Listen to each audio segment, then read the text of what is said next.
Walter Isaacson is an outstanding biographer, at least based on the content that's been released so far. And as I promised, I will devote at least one episode per day to the upcoming biography. And then I'm going to read the entire thing on Tuesday, and I will report as quickly as I can on anything that I think is the most interesting and useful for all of us investors as well as fans of the Tesla and Elon world.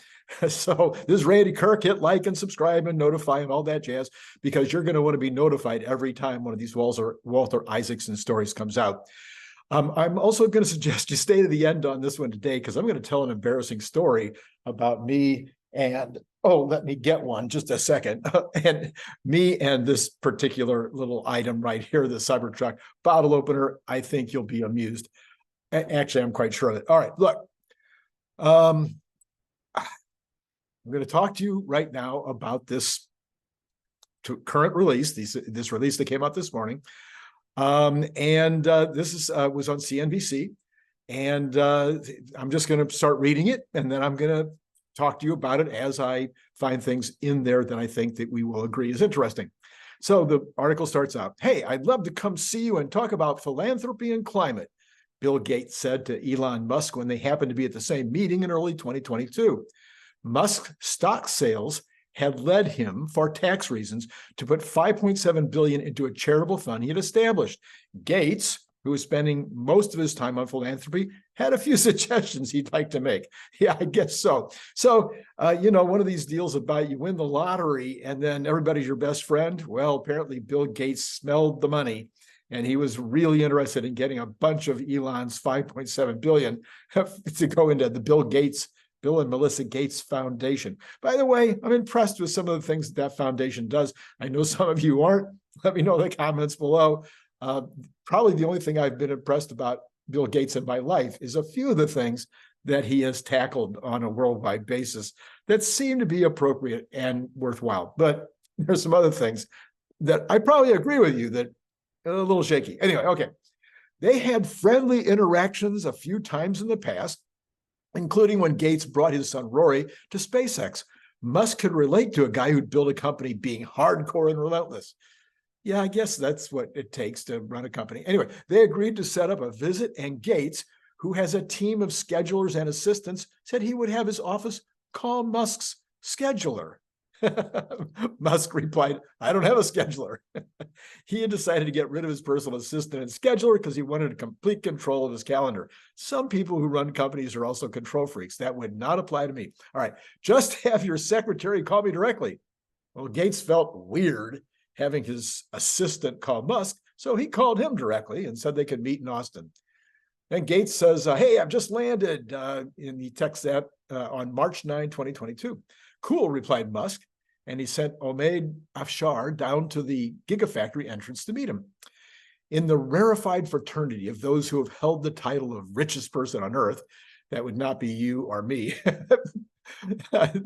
Musk and Gates, they had some similarities. They both have analytical minds. They both have the ability to laser focus. They both have an intellectual curiosity that edges into arrogance. I don't think it's possible for either one of them to actually be arrogant. They actually execute. Arrogance is when you say you can do it and then you don't do it. Yes, Elon is late on many, many projects, but he has always done it.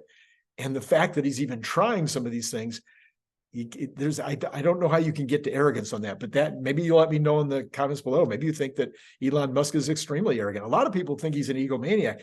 I define ego as, well, I guess it's not defining ego. If your ego is aligned with what your capabilities are, then that's perfection. That's about as good as it can get. A lot of people have their ego, they think they can accomplish and they can't.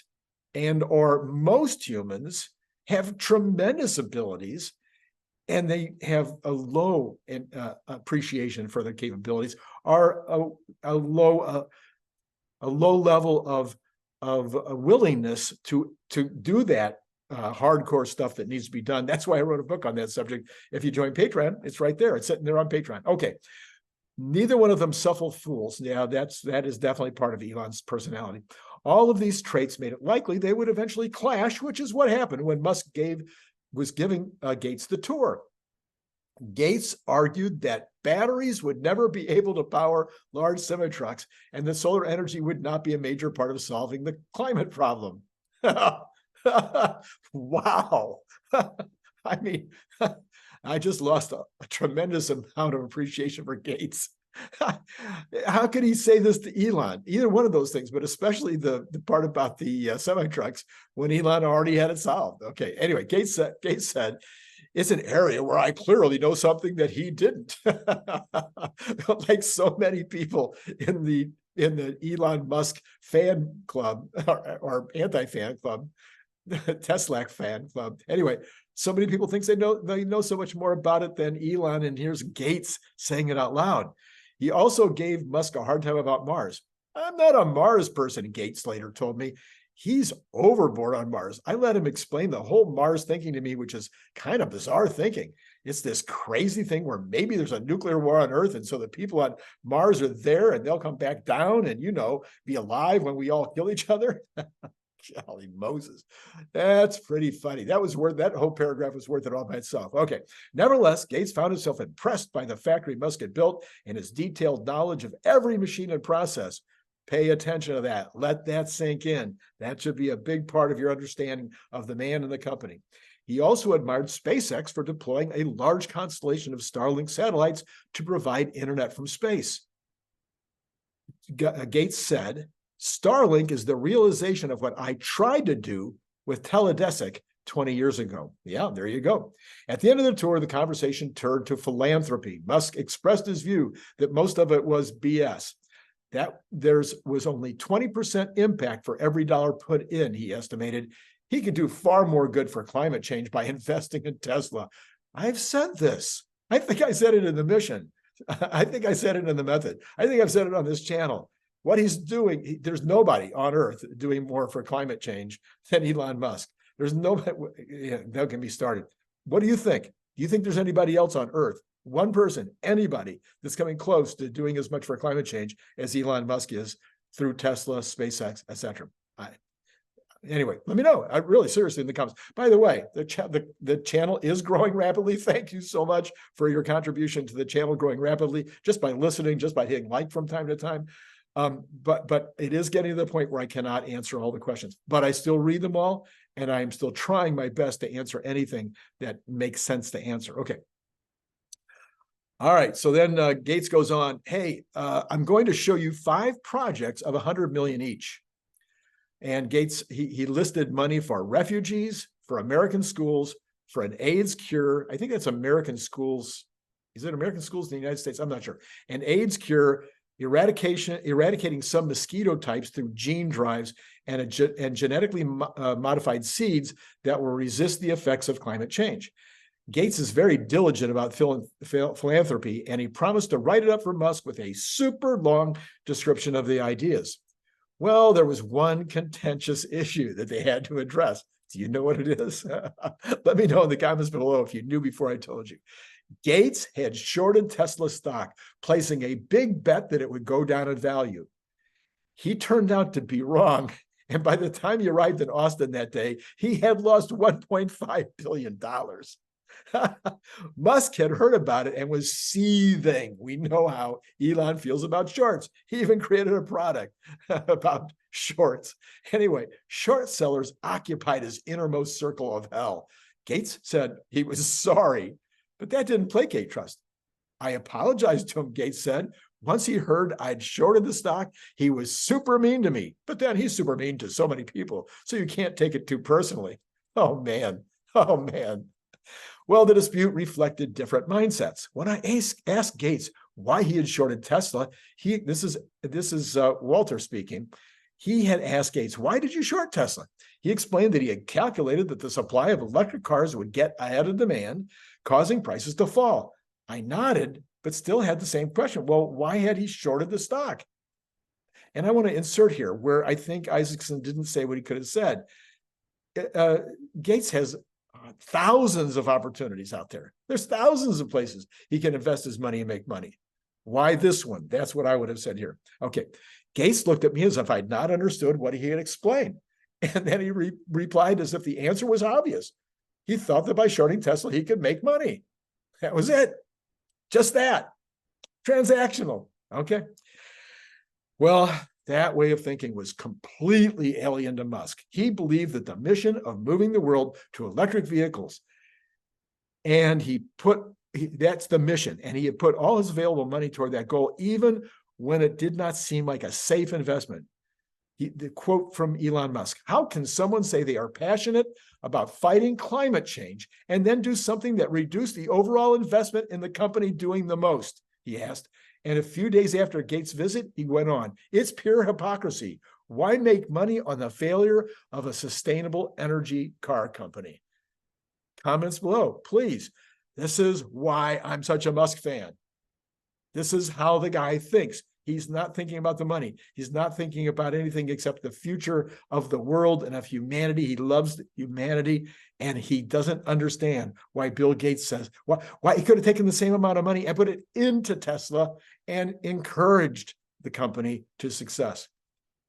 Musk's girlfriend, Claire Boucher, I guess that's the pronunciation, I have no idea, the performer known as Grimes, added her own interpretation.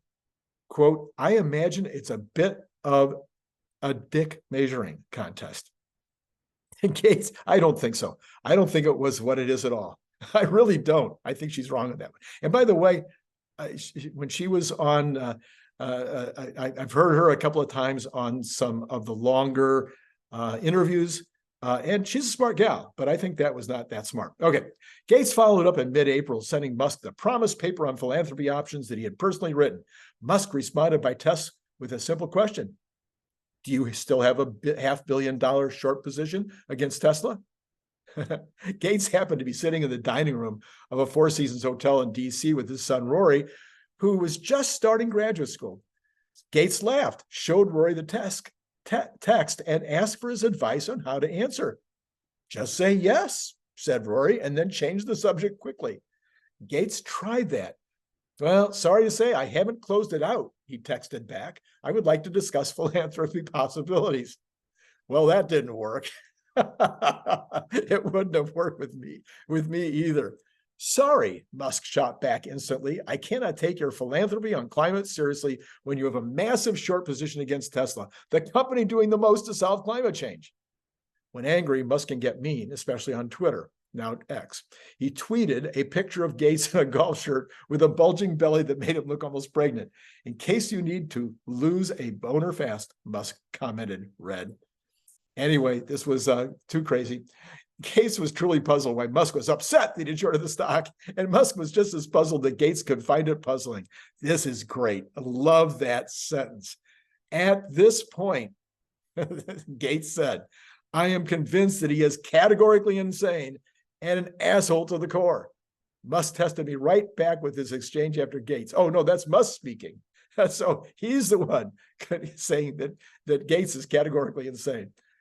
And he says, and Musk says, I did actually want to like him. And then he sighs. Anyway, for this part, Gates was far more gracious. For his part, Gates was more gracious, if insane. It didn't say that. Later that year, he was at a dinner in DC where people were criticizing Musk. You can feel whatever you want to about Elon's behavior, Gates said, but there is no one in our time who's done more to push the bounds of science and innovation than he has. Okay, so that's the end of that article. I thought it was great. Thought I should share it with you right away. Be sure and see this morning's video on gamification and yesterday's about another one of Isaacson's excerpts, and I'll put those cards right there above. And tonight, we'll have our regular Monday morning episode where we will look at the financial week ahead. Now, remember, that's tonight. It's called Monday morning. Anyway, I know it's really confusing. Should I change that? Let me know in the comments if I'm completely nuts to keep the Monday morning brand on the Sunday night show. Anyway, and then coming this week, we've got CPI and PPI. Oh, my. Anyway, I really missed this one, and I'm so ashamed. I was in the promotional products business for over 20 years as a supplier, and I know this amazing Cybertruck bottle opener is basically a promotional product at its heart, but it took this listener to the channel to help me figure it out. Inland Empire Strikes Back writes, and by the way, that's at Inland _ Empire _ Strikes _ Back, also known as Neil Mays. He said, look, I'm the 4 Cybertruck opener. I'm the one who ordered the 4 Cybertruck openers. I ordered them for prize giveaways at our National Drive Electric Week event that the Tesla Owners Club of Riverside County is sponsoring.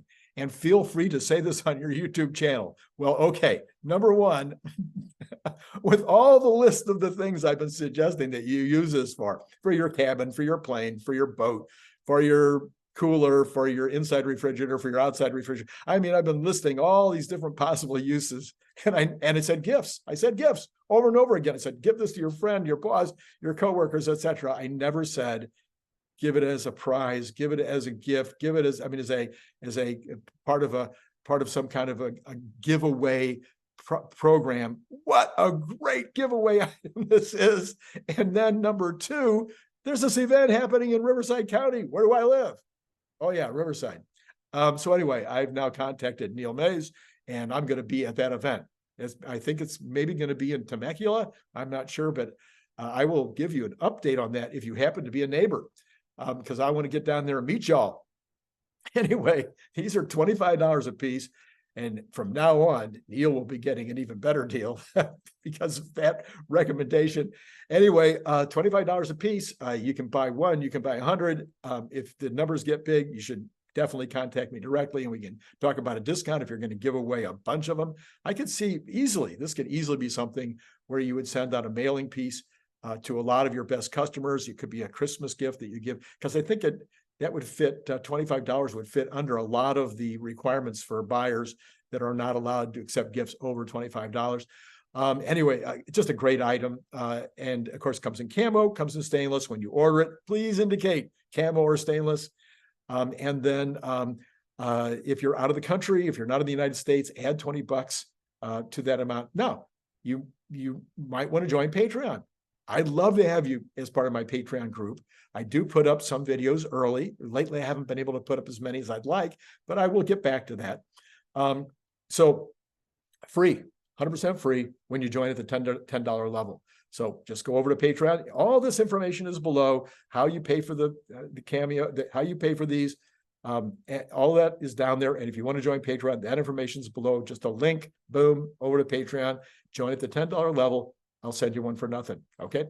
All right. I hope that you enjoyed this today. Hit like, hit subscribe, hit notify, because you want to be notified about all of these. Also, I've got, I went to dinner last night with Larry Goldberg. He and I had a lovely dinner over in Century City last night. And he's here for a big conference at UCLA, a futurist conference that I wish I could have gone to, but it was way too expensive for me. And he'll be reporting every night. These may turn into shows as well. He should be maybe even calling me tonight, but each night after this is over, he's going to call and let me know what amazing things that he heard that day. And those may turn into shows the next midday. All right. So lots of stuff coming up this week. That's why you want to hit notify. And then of course, looking forward to getting your orders. Okay. That's it. It's been great talking to you.